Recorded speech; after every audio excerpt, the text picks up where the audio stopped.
So today we're going to talk about your expertise, Jane's expertise on the challenges, highs and lows, and successes of revitalizing heritage brands like Good Housekeeping and Chatelaine, and that's where we met because we did Chatelaine radio together. Taylor was actually the host of Chatelaine radio. That's, I think, when we first met. Yes, I stalked you. Although, if I could just, you didn't stalk me. I listened to you on the radio, and when we were launching, I was like, I want Taylor Kay. And many people were suggested. Oh, good. Oh, I'm I finding listened out to so you, much. 9 a.m. That was good. Thank you. 92.5. Oh, thank Rogers. you. Yes, Radio. exactly. Now I'm at another station, but we'll talk about that later. So we're going to delve into how to build relationships and create engaging and sellable platforms for advertising and partners. So let's get started. Okay, so you didn't start in publishing. What was your first job? You were an entrepreneur, right? Yes, that is true. I mean, I started in publishing as an entrepreneur. Right. The first business that I built was basically while I was in university, was a fashion design company. And what did you are we sell? supposed to talk about that? Yeah, I wanted to know what you were selling. The company was called Banana Fish, and we started out selling sarongs, and eventually we ended up selling, we worked with knitwear designers. It was a really amazing experience, and it actually sort of, I guess it did pave the way for me to ever imagining that I could do a magazine. The first magazine I worked on was Venue magazine, which I worked on with a couple of people in this room, but that was an entrepreneurial endeavor, and frankly, if I had known what I know now, I probably wouldn't have done it, but I'm so glad I did, and honestly, like some amazing, amazing people that I met, and obviously great learning, and when I look back at that, I think longingly look back at that because we didn't worry about the business so very much. Yeah. I mean, not to say we didn't worry about the business, but we all worked 7 days a week. No one made much of any money. Most of us worked at restaurants and other places to support ourselves. But it was really all about the content. And that's such a rare, rare moment in life, right? To be able to think that way. Sales don't get involved, brands don't get involved, right? Yeah, well, we had a sales team, and we did sell advertising, and that was how we were able to print the magazine every month, and we sold on newsstand, and we ran our own little consumer marketing group. It was really quite, let's say, a naive style business. Was there similarities from you starting your like when you had started your business as an entrepreneur to becoming an editor-in-chief of certain magazines? I mean, ultimately at Venue, I ended up functioning as a publisher. So I learned the business at the same time as I focused on the content. I was learning the business in a way that all I cared about was how do we keep this content going? I think weirdly, we may be at that actual stage right now. Like, how are we going to be able to continue to create content this way? So for me back then, it was kind of like, well, what we need to do is be able to have people do these amazing shoots. We need to write about. We focused on design and popular culture, and we were really interested in what was happening and who was doing anything new from a creative perspective. That was the whole focus. So it was all about bringing people together and bringing out the absolute best artistry in everyone who contributed. So whether that was our writers and the journalists, or whether it was the photographers, or whether it was the musicians we were profiling, or the designers, fashion designers, etc. And it probably for everyone, the beginning of your career is where you get that moment to be that creative. And to make mistakes, right? To learn from it. So what was one of the many biggest mistakes back in the day? Wow. I know we're going so deep here.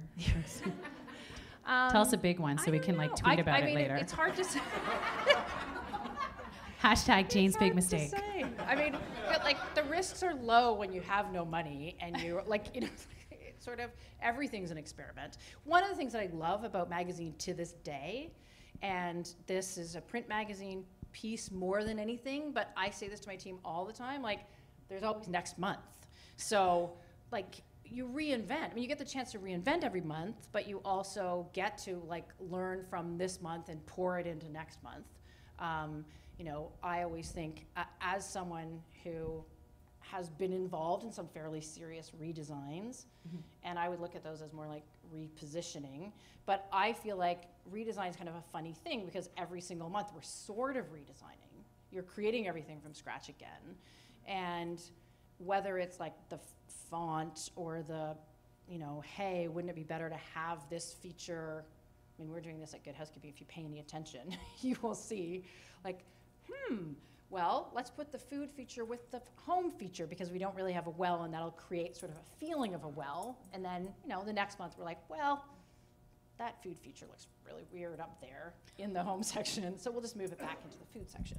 So I'm not a rule follower very well. Haven't been. So. Has that been good for your career? Has it been because you break some of the rules and you're more of a risk taker? Well, I don't know if that's been good overall. I mean, that's how it's worked for me, I would say. I would say that pushing the limits, and I think that entrepreneurial start was where I got the idea that you don't have to do things the way other people have done them or how it's been done before. Is Banana Fish still available? Can I buy that URL? Yeah. Okay, good. That's, start selling can you tell I sarongs on studied the side. English literature? Awesome. What's the best advice you've been given, or the advice you were given at the beginning of your career, and have you followed through with that advice? Like, what editor-in-chief gave you the best advice, or publisher sat you down and said, Jane, listen. Well, I because I started my own magazine, and so I have always, except for a few exceptions, we'll talk about that later, yes. But I've always headed up the brands I've worked on. So I've had the enviable and unenviable sort of position of not having that kind of mentor very much. I mean, having a mentor would be like I would like to have a mentor. Being able to make all the decisions seems like it's wonderful, but not having peers all the time. I would say that in my career, I have mostly learned from the people who have worked with me and for me. I have learned so much from them. So there are a couple of people in this room who I could do some call outs to, but Doug Wallace is someone who worked with me on Venue, and he worked with me on when I worked on Fashion Magazine. We can talk about that later. I wasn't an editor. Who worked with me on Wish, helped me when I started at Style at Home, helped me when I started at Chatelaine, someone who is more disciplined than I will ever be, clearly. After all these years, nothing has changed.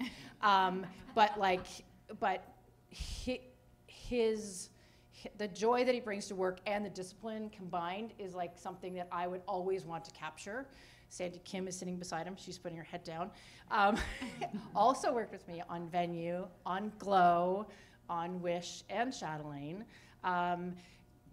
Creative people who want to get the job done, who roll up their sleeves, who are willing to do whatever to make it better every day. That's what's worthwhile. I think someone who's not here, but Tracy Holung is someone I worked with when I was at Fashion and then at Glow, and she once said to me, well, I can't remember what it was that I asked her to do or something else, and she said, well, that's why they pay me the medium bucks. and someone recently I was talking to mentioned that, you know, we have this really great team. She was referring to Good Housekeeping. She was saying, it's so amazing, it's such a great team. It might have been you, Linz, I don't know. But, and I said, you know, I've mostly worked with really amazing teams. And I think the reason is because everyone goes to work because they love it. And that's not to say you can't make money in this business, but at the end of the day, you might make different choices in terms of your career. So most people who go to work on a magazine do it because they have a passion for it, because they love it, and they want to make something that's really compelling and interesting and beautiful and creative and makes people think, and you know, all of those kinds of things. And to go to work with people like that every day is incredible. Well, I know from Chatelaine to Good Housekeeping, I always loved visiting Jane because there was always food around. There's always someone they're like, test this. I'm like, I love these test kitchens. This is awesome. Food makes people happy. Now, do you have any advice for someone wanting to try something new, but they don't know how to go about it? Maybe it's starting a completely new program or initiative at their company.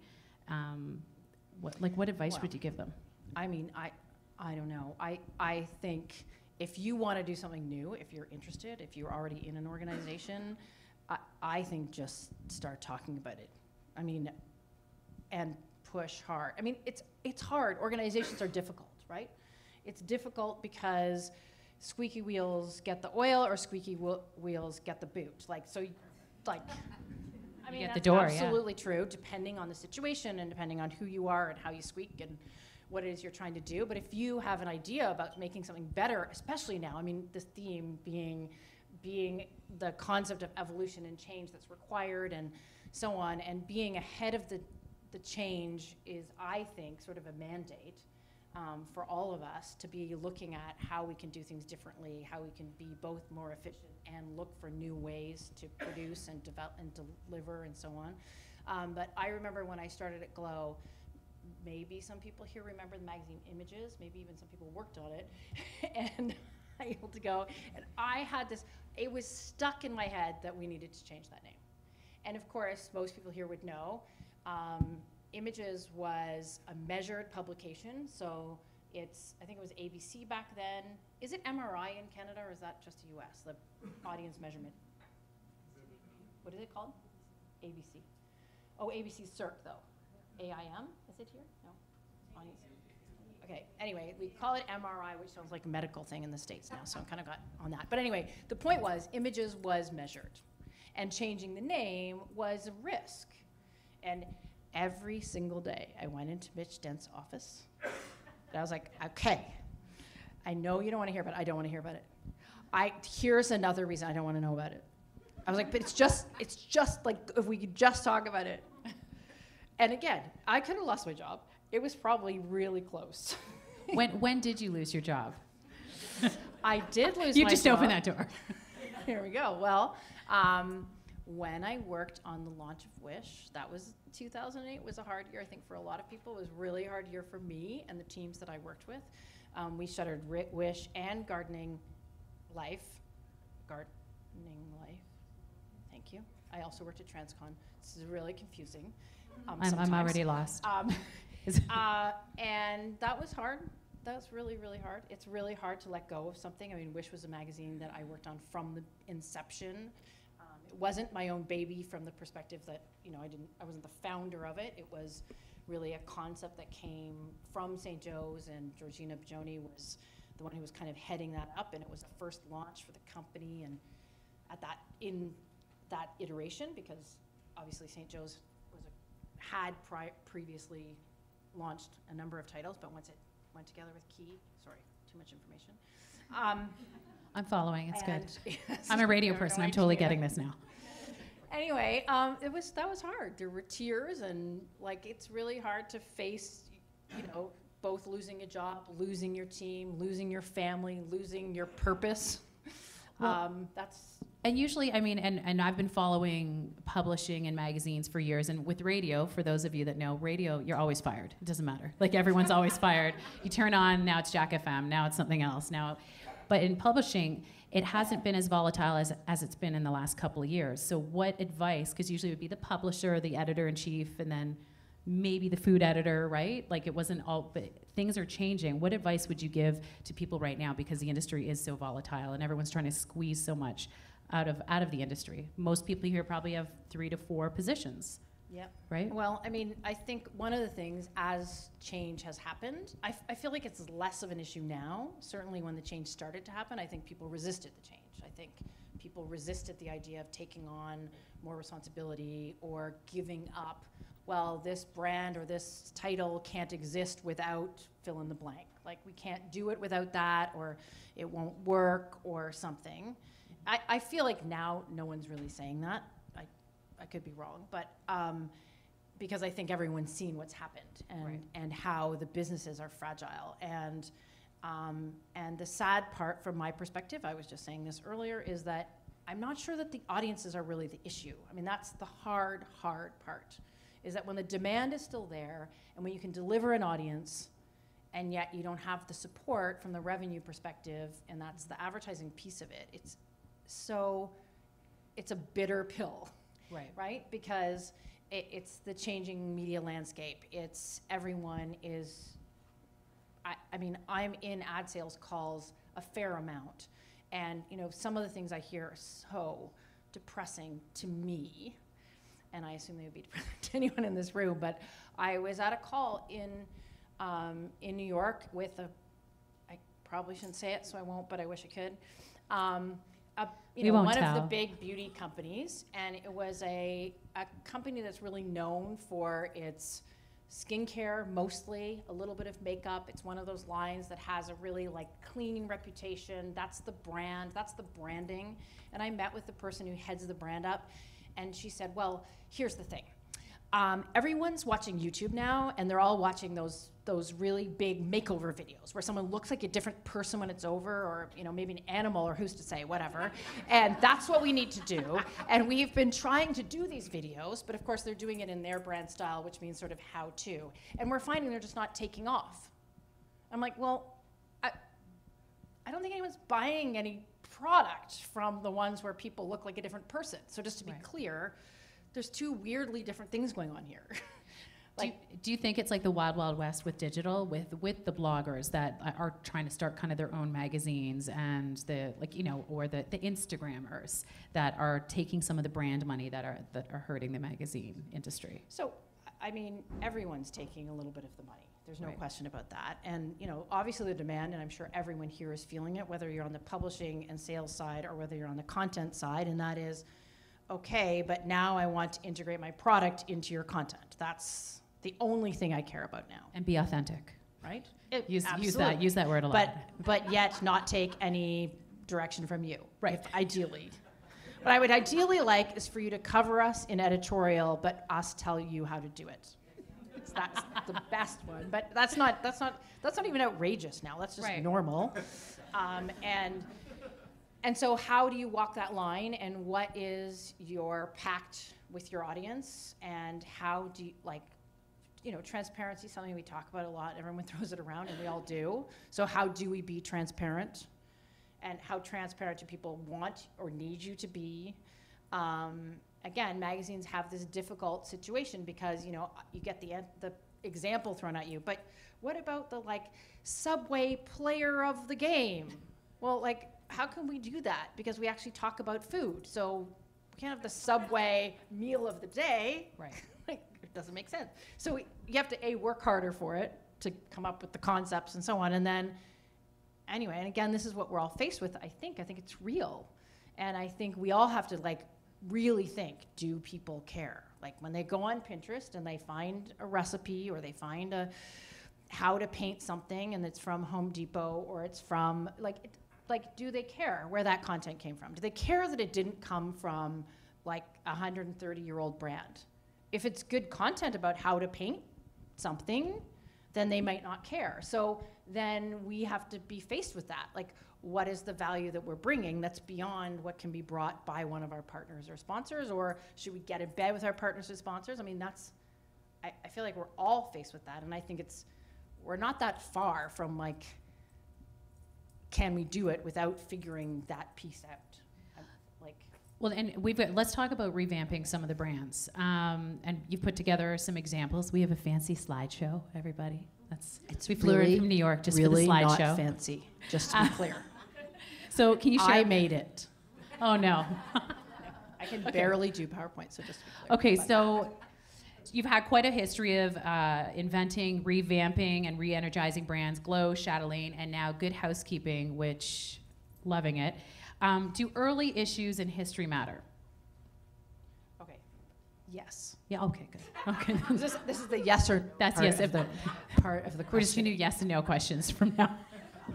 That's good. So I'll let Jane take it over. Obviously, it's more complex. Okay, so my slide presentation is hard to fit into this format. So what I did was put some slides together that have to do with some of the work I've done and some of the why I've done. Is there a bikini shot? And there is no. Okay, good. Okay, so I said invention and reinvention, the ongoing evolution of magazines. I was thinking about my career. I started my career doing mostly launches. So Venue I've mentioned, and after that I went to Zaxxas, which is a custom publishing company, and I worked there for 2 years. And President's Choice magazine was one of the brands that I worked on there, which is interesting because I feel like I learned a lot in terms of the concept of integrated content or partner content. President's Choice magazine was very separate in terms of the content that was being created and the partner. That ended up, from a business perspective, being problematic, but there was learning there and so on. I worked at Fashion Magazine, and I was the marketing director, and that was a really interesting experience for me. It's where I first worked with Georgina Bajoni. She had just become the publisher, and she was looking for an editor, and I threw my hat in the ring in a complete, like, wing and a prayer. Like, there is no way I'm even gonna get an interview. I got an interview. I didn't prepare, because I was like, I don't want to get emotionally involved with this thing, and I didn't think it was going to happen anyway. And so I went in, and she asked me serious questions about the brand and what I would do, and I was like, I probably should look at the magazine. I was going to answer those questions. So I went home, and I was like, that was really bad. I so blew that opportunity that I didn't think was an opportunity. And then I thought, well, I can't lose it because I was completely because of my own idiocy, really. And so I went home, and I kind of like tore apart the magazines and wrote up my whole, like, okay, this is what I would do. And it got me 8 more interviews. And so I met with Georgina another 3-4 times. I met with John McFarlane at least 3 times. And then Brad McIver, who was the art director, came in at the end. One of the pieces of learning for me on that particular process, and interviewing is like my least favorite thing in the world. To do so many is like awful. What I learned was, if you're ever in the situation where you interview with consecutive different people, do not assume any of them know anything about the previous interview you had. No, I'm like, this is completely serious. Like, the questions at the very end were things that I had covered off in the first few interviews. Anyway, as it turned out, Georgina did not offer me the job of editor-in-chief, but created a role for me, which was marketing director, which I had never done before, and she'd never had a marketing director before. So that was a very interesting year and a half that we worked together. But we learned a lot. It was a team that was going through a lot of change. And what I mostly learned was, I'm not really that interested. I love brand work. I love marketing. I love the business part of this industry. But it's hard for me to work on it if I'm not working on the content. I found that from a personal perspective. That was the big learning there for me. Then I went to Rogers and launched Glow, which was sort of an evolution, sort of kickoff from the President's Choice scenario. But it was sort of Mitch's great idea about how to do this sort of loyalty program with shoppers. And that was incredible. Incredible team. Every single person on that team was doing their job for the first time. So every person had been an assistant who was now the head of a department, and I loved the original voice person of Glow, but then she was replaced by Jane. So that was me. Do you remember that? Yes. I got replaced. It was okay. I went to Chatelaine. Was it radio? It was radio. Radio. Like, we had these little We're like radio Glow, bumpers. something. But then I went to Flair, and then I went to Chatelaine to voice, because they would. Well, you would do a better job. It would be great for integration, that was a mistake. right? That was the biggest mistake in my career. That is the biggest. I'm going to hashtag voicing my own radio something. I don't think I ever would have chosen that. Someone must have chosen it for me. Did you love doing the integration with the magazine with shoppers? Was that? Well, it was one of the things that was really interesting, and I feel like that's been huge learning for what's going on right now. And that was, how do we, on an ongoing basis, communicate the value of having content that the partner is neither creating nor influencing nor directing. So that was while I was there. So I was there for 3.5 years, and there was a lot of turnover, and Shoppers was very vested. And so at the beginning, it was sold. This is a standalone magazine, content owned and created by Rogers. The circulation was, and the base was owned and driven by Shoppers, and that we would create, they would trust us to create content that would be high value to the audience they were speaking to, or that they were delivering. And every time there was a change in the marketing department at Shoppers, they'd be like, why are we spending this money? And why are we not just, like, these are the things we need to sell this month. Why are we not doing that? And so we would have to go in and say, here's the deal. We are going to cover content that relates to your area of business, and we're going to do it in such a way that makes people more interested. We're going to educate them. We're going to tell them how it ties into trends, how it ties into their life, etc. but you can't do it because they're going to stop. Like they're not going to be interested. And not only that, hey, we have all these great advertisers and they want to be in a pure editorial environment. Because if not, it looks like a flyer, just a big flyer, right? And that was a magazine content. And would you say that when the Walmart magazine launched, they kind of took the Glow magazine, like when they have their, like a similar? I would say there's probably similarities. Right. I think with the Walmart, and I didn't work on this, but it was happening while I was at Rogers. I think Walmart had more of a hand in the content conversations, which is not to say the team wasn't actually creating everything, creating amazing content. But with Glow, we really had 100% hands off. So at that time, so that was that was an ongoing, but it was energizing and interesting, and certainly I learned a lot from the people at Shoppers, I would say.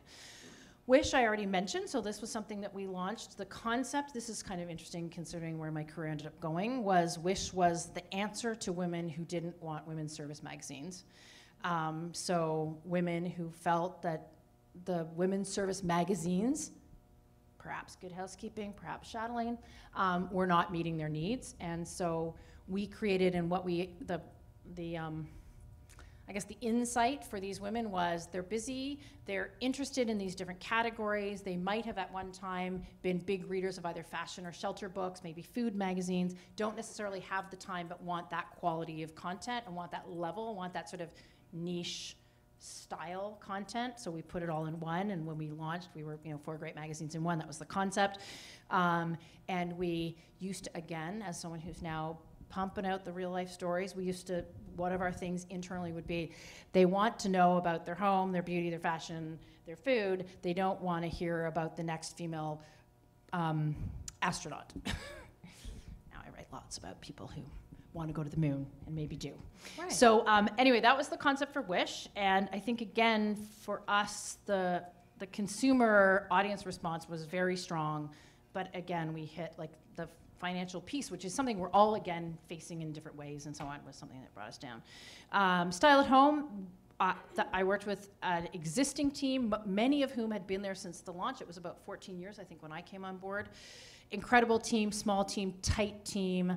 And there are, I don't know if there's anyone here who's worked on Style at Home. I know there's some people here from House and Home, but in a category that has 2 titles really vying,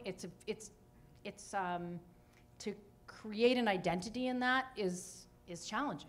Right? When you went to Style at Home and taking on a magazine like that where people have been there for 14 years, how do you make the staff feel comfortable? Because here comes a new sheriff in town, and she might have her own team. I know when I'm in radio and a new programmer comes along, we're all shaking in our boots. We're like, all right, Jane's bringing her crew, or how do you make people feel comfortable when you're taking over something like that? Well, one of the things I learned, and this was because it didn't happen for me, is that sometimes when a new leader comes into an organization, they may or may not know the skills or the background of everyone on the team. And I had been on the back end of that previously. So when I was at Style at Home, and then again when I went to Chatelaine, I spent time with each member of the team just to understand what they do every day, because a title in a different team can mean lots of different things. What they had done previously, what led them to this, and really where they wanted to go. That's getting to know the people on the team. And in that particular case, I think there were 16 people on the team. So it was pretty easy to get to know everyone. And really there were very few changes while I was there, which was incredible. It was an incredible experience for me to work. I had never met a single person who was on that team prior to going there. By and that's hard in this industry, right? Because everybody knows everybody, right? There's a lot of people that and it just by coincidence I had not. And no, that's not true. Ruth Alves. There was one person who was in the art department, but she wasn't leading the team who I'd worked with before. So there was one person out of 16. And that was incredible to work with the team and really look at understanding their relationship with the brand, what they had created, what they would do differently if they had a say in that. That's something that's interesting, because sometimes you can kind of go in, and I kind of did when I was going into this, kind of go in with the assumption that everything that's happened so far, everyone here is on board with. But it's interesting because obviously leadership plays such a huge role in terms of where things go, and it turns out that a lot of people may have many ideas that just haven't made it in, or wouldn't it be great if we did this or that? And so that I was only there for 6 months, and we spent 6 months just saying like, hey, where would we want to go? What's amazing to me now is that I can pick up a copy of Style at Home and still see elements that were developed in that time period, which is That's amazing. like, and that's a tribute to the team, the tightness of that team. Everyone was involved in sort of every step of the way in that little kind of, it wasn't really a redesign because the magazine, that wasn't what the magazine was asking for. It didn't really need that. It was sort of more of a like, is there a way for us to kind of carve out a stronger sort of niche in this area? I think that was sort of what we were thinking about. Sorry, this is. So then after Style at Home. Am I talking too long? No, Are we like getting to are the we good end? for time? Okay. Well, this is when Did everyone bring their sleeping bag, their onesies? We're going to continue this on. So this is Chatelaine, and this is what we want to talk about: revamping heritage brands, and what are some key factors of reviving a heritage brand? This brand, what was it? So my one-word answer, yes. Yes. So this is the first issue of Chatelaine, which I did not work on. That was 80. That was 8 years ago. I'm going to say, if there's anyone here who works on Chatelaine or knows, it must be around that. Did you do the 80 We did anniversary? 85th, Oh, 85th. when I was Okay. there. And those four covers were the four of the covers we did for the 85th anniversary, where we were celebrating some of the covers from the past and so on. And just by as I show covers, because it seems to be the best way to show off a brand, my least favorite page of any magazine I've ever worked on is the cover. It's the thing I would least ever want someone to judge me on. I don't know if anyone agrees, but it's like the hardest page. It's the page that has to do the most work. And it's so many times I've looked back at issues that I've worked on and looked at the cover and thought, that so does not tell you how great what is inside these pages is. Like, it's like there are too many people are contributing to the process. And when I say that, I don't mean that in that beautiful, collaborative, creative way. I mean, and that's not to say that all of those voices aren't required. It is very difficult. I mean, when I see a really great cover that someone has executed that is beautiful and creative and high impact, and at the same time makes you want to grab it and feel like you have to buy it, I think like that person deserves like some kind of medal or something. I mean, they're the people who worked on it, because it is so hard to do. It is really so hard to do. But anyway, these are some pretty incredible covers. How do you know when a brand needs a facelift? Like, how do you know? Sorry. I'll just blow by this. This was just the next thing I did. So that I'm doing now, and we'll talk about that later. Well, in this case, when I came to Chatelaine, I was asked to come and make change. So that was not my decision. It wasn't that I was like, you know, I think this thing needs a change. It was described to me at the time as negative growth. I've used that term a couple times. People are like, really? But that was a Ken White term. So he was like, well, Chatelaine is experiencing negative growth. And what he meant, and this is interesting because as someone in the industry who pays a lot of attention to what's going on with other brands, I was like, wow, like they'd had so many changes in 8 months without an editor and a lot of different things. And you look at the numbers that you can actually see and everything looked great. And I was like, I felt depressed as an editor. I was like, the indication here is that a brand doesn't actually need an editor.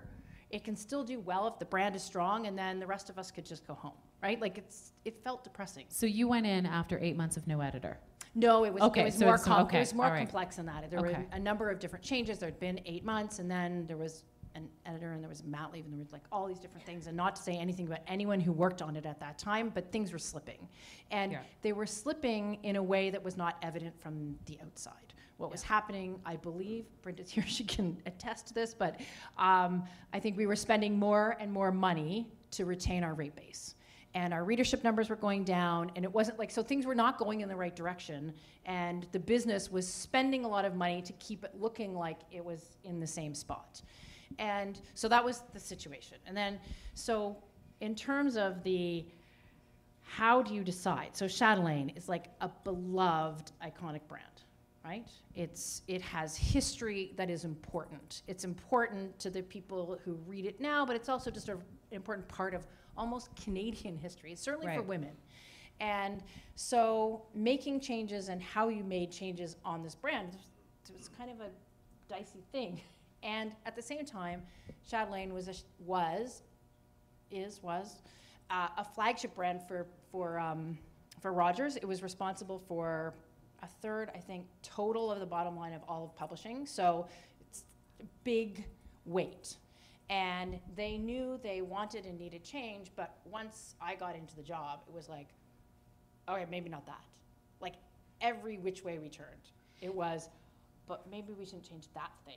Like everyone was very nervous, and rightly so. And how do you do that? Do you go from department to department, or because I mean, if you overhaul the magazine completely, then you could really upset the consumers. One of the things that I did personally and had my team do was we just started digging into the archives. Like what are the greatest and best and strongest assets of this brand? We do not want to mess with those, or we want to amplify those. In some cases, they haven't been played up, or they, so looking at that. In terms of the territory, as much change as we made, we didn't change at all what the magazine was delivering from a perspective of departments. So that didn't change. And as you looked through the history, you saw there were moments where different elements and parts of it played a bigger role. So there was a lot of, in 85 years, or the 82 years or 83 years when I first got there had been a lot of change over those years in the magazine. But people don't necessarily know that, and a lot of people remember their favorite moments and so on and so forth.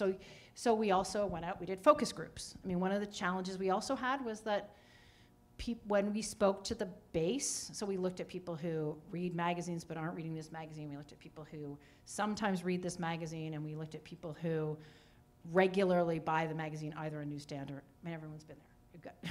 It's the same sort of general process.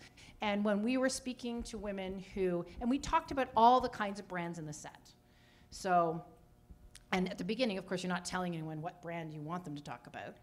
And we were having energy level problems around Chatelaine with every one of these groups, including the subscribers. So they were way more excited about pick one, Oprah or Real Simple or Martha Stewart. And then, when we were saying like, so why do you buy Chatelaine? Like we drill down to the point of like, okay, now, by coincidence, everyone in this room happens to subscribe to Chatelaine. Not like we orchestrated that. Right. And, so let's talk about that one. What do you like about it, et cetera, et cetera. And we got a lot of, well, I've always bought it. Like kind of like, I need to buy it, I should buy it, that's why. Not like, we had a hard time finding really good punctuation points on it, which is not to say that, Right. And so that was where we were like, okay, we need to create some, like, a sense of excitement. Is that when, okay, should I go to the let's do, like, so now we're not like running out of time. No, I feel like, but now, okay, I'll let you chat. Okay. Well, so the point was, what we identified as the challenges, we don't have to do this. We don't have to do the slides. I'm also do it. That. Was that there was brand inertia. So one of the big problems that we had was if you hadn't picked up Chatelaine recently, or you saw it at the doctor's office 5 years ago, or you saw it at your mom's house 10 years ago, or whatever it was, the brand had over 97% awareness. So everyone thought they knew what it was. And if they were someone who had ever had contact with it, which is almost everyone, and had had rejected it, or not even actively rejected it, they sort of knew, like they thought they knew what it was. So that was one of the issues. I probably have slides for each one of these. Let's just see. Yes, okay, I've already said all that. And many thought it was lackluster and dated. One of the things that was really interesting was when we actually cut the magazine up and put pages out for people to look at, the actual content in the brand was engaging. But there was like this disconnect. They were like, well, that's the kind of boring brand, even though the team that was working on it and creating content was creating content that they liked. That was also an insight.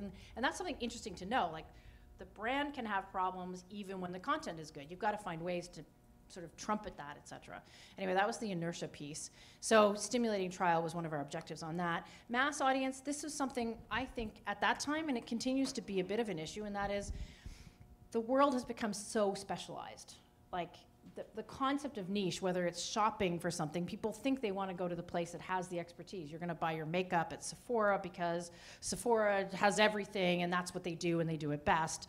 It's like department store. I always felt like department stores in some ways suffer from the same problem that lifestyle magazines suffer from, and that is that a lot of times people think you're not going to get the best in any one of these characters, and in one of these things. Yes, we have to wrap it up. Anyway, so that was one of the challenges that we saw there, and that's something, how do you change that if you're going to cover everything? And so our objective there was to set the bar high and to try to make sure that we were creating something that had high level of inspiration, and that's not to say aspiration necessarily, but maybe a bit of aspiration sprinkled in, but that feeling of people want something that goes beyond their life. I feel like and then, no, I was going to say, and then you took all of this information and moved to a new magazine, which was having similar issues. Very, very similar. Very right? similar. Very so similar. Really, a lot of the same things applied here. One of the questions I've been asked many times when I was at Chatelaine and then at Good Housekeeping was, well, are you trying to change your readership to be younger? Something like that. And I'm like, well, this is Get the millennials. Go get those millennials. Well, so the point is, no. Because we want to speak to women of every life stage. We just want to make sure we're not speaking to more women at the high end than at the low end. And for brands like Chatelaine and Good Housekeeping, which I'm now focusing on, for most of their history for Good Housekeeping, over 100 years, Chatelaine almost 100 years, women started engaging with these brands when they first left their parents' home. Like, this was the time. So the focus really was for women who were in their early 20s for the most part, for most of that time. And what had happened over the last 30 years was we sort of were like, well, we're not really about them. We're about the middle. And so that was one of the things, sort of looking at how, and I think I have a slide in here, I'll just like, oh, I think this is interesting. This is not that. But this was from a survey, an open-ended on a survey that we did. This was actually from Chatelaine, but I could pull examples from Good Housekeeping. 2 readers, this was when they were asked what they would change about the food section. One said, it needs to be more adventurous and it needs to have more different ingredients and cooking techniques. Another person rating the same issue said, don't give me exotic recipes. I want ingredients that people have in their cupboard. Real food for real people. So this is the other thing. You're talking to an audience of people who have very different needs and wants and so on. So you're trying to and with Good Housekeeping, it's 30 million people. So, yes. 15 million people want this, 15 people, and I just want someone to come and cook, just to show up. Yeah, really. Can someone from the Institute just come to Toronto? Anyway, we're gonna ask you guys if you have any questions. I know we have a microphone back there. If you have any questions for Jane, ask away. The question was, Good Housekeeping, well, there was a statement and then a question. So, Good Housekeeping could be perceived by many to be a little dated. And so did we consider changing the name? So in part of my proposal, when I was asked to make a proposal about the brand, I was like, biggest problem, the name. And what's funny is that I thought Chatelaine's name was the biggest problem ever, right? But what I realized was that because most people don't really know what Chatelaine means, it was easier to imbue it with, to sort of twist or build on that, etc. Good Housekeeping, there's no one who doesn't know what housekeeping means, except here's something interesting. Last year, I went to Cannes to the Lions Festival, and we did a case study with the Young Lions. So this was young, people had to be under 30. There were 40 people who participated. They were from all over the world, but half of them were from the States. And Good Housekeeping was the case study for them to work on. And it was, how do we evolve this brand to address the next generation, et cetera. And when we asked everyone what they thought about Good Housekeeping, and of course, in my mind, I think pink gingham apron and dustpan and brush or something like that. And you know what they thought? The person who comes and cleans my hotel room, right? Because they were they're that much further ahead of not even thinking of housekeeping as having to do with your own home, right? So that was crazy. But there is no way Hearst is going to change the name of this. This is one of their heritage brands. They have so much vested sentiment and everything else. So we had to work with it. So one of the thoughts that we had within, and this kind of partially, when I was working on Chatelaine, this was sort of a focus, and that was really to capitalize on that slow living movement and this return to domesticity as a choice, not as a must, particularly for women. And that's not to say everyone chooses it and they all indulge in it, but with sort of brands like Etsy and the crafting and artisanal everything, is there a way to make people feel like, and particularly when we're talking to the sort of front end of our target, to feel like, okay, there's something about this that you can cherish, and the concept of your home and taking care of your home, regardless of what that means.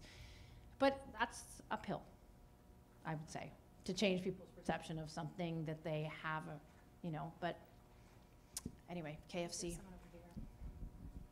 You kind of joked about this a little bit earlier, but the idea of getting millennials to read your magazine. So I work for a brand where when people ask me where I work, I tell them the name of the magazine, and they say, oh, my mom reads that magazine. And every time I go over to her house, I flip through it. I just love it so much.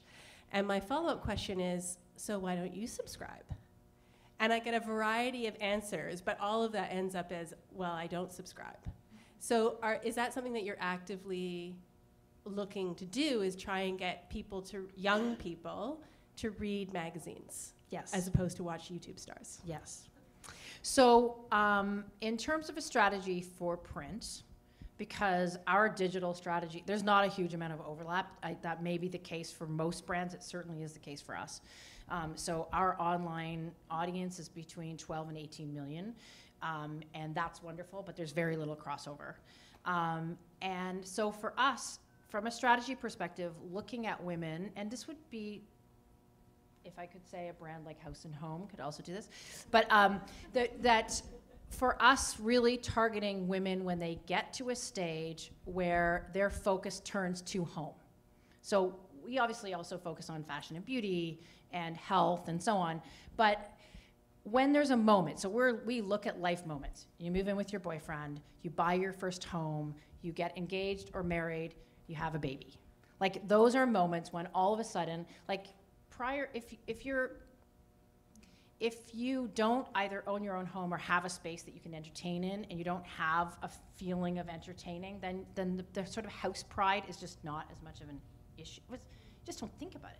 So looking at those moments and looking at waste, and this is where we look at partners who are really interacting with people at that moment and saying, okay, are there ways we can, I didn't really go into the sampling thing, but we had the absolute luxury at Rogers, and I will credit Ken White in a huge way, Brenda, who ran that department, that we actually did sampling campaigns with Chatelaine, and it was really effective. It was incredible, but it is a luxury. And I've been trying to convince them at Hearst, you should do this, you should do this. But like, where people actually get to have the magazine and experience it. So we're looking for ways to have people at those moments interact with the magazine in a way that makes it as easy as possible for them to commit in a bigger way, i.e. subscribe, perhaps, to that. So that's a piece of strategy around this brand, but I think around magazine, because again, I do think once you settle into home, it's more likely that even magazine, the physical magazine, might fit better. Theory. Quick question. So have you ever turned down a brand who just wanted to slap their name on something that you had that was good already, the editorial content? So it was a great grilled chicken salad, recipe, but you just said no. So I'll give you an example of where Sure. we did do something, Okay. and why and how it worked. So we were planning in October of last year to do a smart home package with the Good Housekeeping Institute. So we have engineers and all these people who test products, and smart home is a category that's sort of emerging, and people have a lot of questions about it. So we were planning to do that. And we had, it was a corporate meeting. They were in to see Hearst, and they were looking for opportunities, and they wanted to address what we call connected women, which is a lot of our audience. And so we told them we were doing this, and they were like, oh, can we do that? Because they're a retailer, which is a very which covers, one of their big objectives was people don't know that we have Samsung and Apple, that we have AT&T, Verizon, and like, didn't know the range. They carry Nest. People don't think Walmart would have Nest. They really wanted that. So they sponsored the content we were going to create. We created kind of like the Glow model. We selected everything, but it had to be in the range of what they had available. And it said, presented by Walmart. And it was our engineers, the top tested products from the assortment they had. Their assortment was not absolute, but it was pretty wide, and we only recommended, and they couldn't say what we recommended. We only recommended the products that performed the best. So there's an example. In terms of, like, a lot of people do want to just stick their name on, but then control what happens to it. So there's the line. I mean, I don't know. That's really, it's the dance. As the last thing I will say, once we took the line away, which happened a number of years ago, it's so much harder to negotiate because then you're always saying no. I mean, when there is a line, then you're like, oh, that's over the line. It has nothing to do with me. It's completely out of my hands. What could I do? When there's a line and it's like, well, I'll ask the editors if you can do that, then all of a sudden the editor is saying no to a potential partnership, which is very difficult. And I'm not saying it shouldn't be like that, but that is challenging. I think it's challenging for the salesperson. It's challenging for the editors. It's a really hard place to be. And I don't know what the answer is at all. We had one more question. Another just follow up on the integration question. Do you, as editor or editorial director now at Hearst, are you coming up with concepts for integrations, taking them to the sales team, and they're going out to market, or does it go the opposite way, or is it both? All and what's of the that? above. Okay, so All if you of could the talk a above. little bit about that process.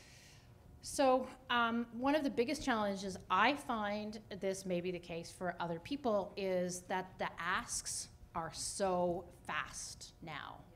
So one of the things, I'll use the Walmart example, is that it was like we were in this meeting with corporate, they were interested in this, we need to throw something together, the publisher goes back, talks to the marketing department, they whip up a comp which gets flashed in front of my face like, okay, obviously everything says anything is subject to change, etc.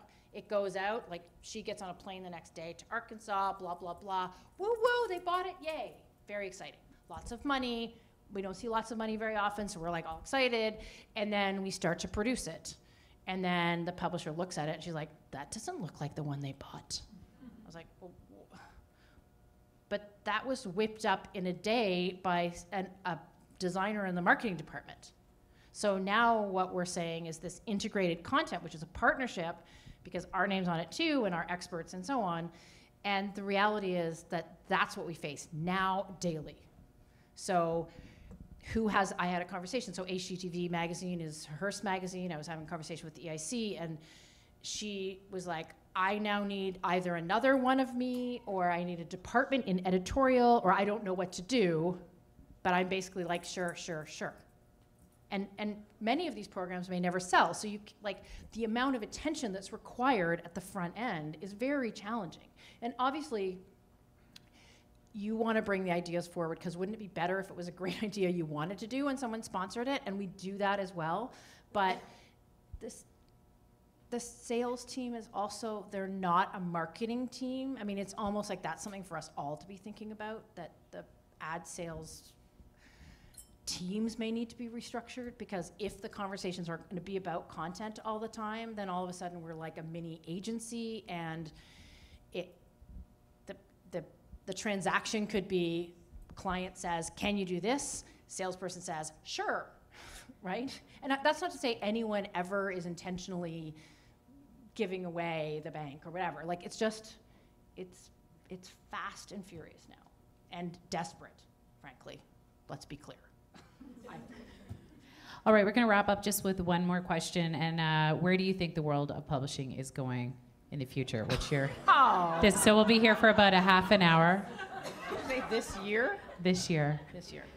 No, but wait, so let's just talk about ads, and let's just wrap that up there. So, I mean, I think what's happening. Does anyone have to pee? Co-creating content is the future. How we do that, how we make sure we're maintaining brand voice, that we're actually delivering real content. Fake news is like, I was on a panel at a similar conference in the States on fake news, and it was just from People Magazine, Glamour, like we were all up there, and all of us are kind of in this desperate, weird place.